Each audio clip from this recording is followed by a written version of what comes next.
Everyone. তো আজকে অনেকদিন পর আমরা বিরিয়ানি খেতে এলাম। এটা হচ্ছে একদম বেগবাগানের সিরাজ @56। সচরাচর এখন বাফেটে বেশি যাওয়া হয়, ওই জন্য বাফেটে অ্যাভয়েড করলাম। কারণ অনেকদিন বাফেটে যেতে গেলে না মাটন বিরিয়ানিটা আর খাওয়া হয় না। তো আজকে চলে এলাম মাটন বিরিয়ানি খেতে। তো বিরিয়ানি আসেনি এখনও, আসুক, দেখি খেয়ে কেমন লাগে, তারপরে তো শেয়ার করবোই।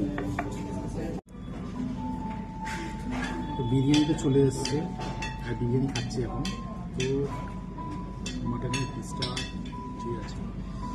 তো বিরিয়ানি খাওয়ার থেকে না বেশি এর গন্ধেতেই পেট ভরে যায় এক কথায়, গন্ধটা পছন্দ লাগে। তো দেখি বিরিয়ানিটা খেয়ে কেমন করেছে।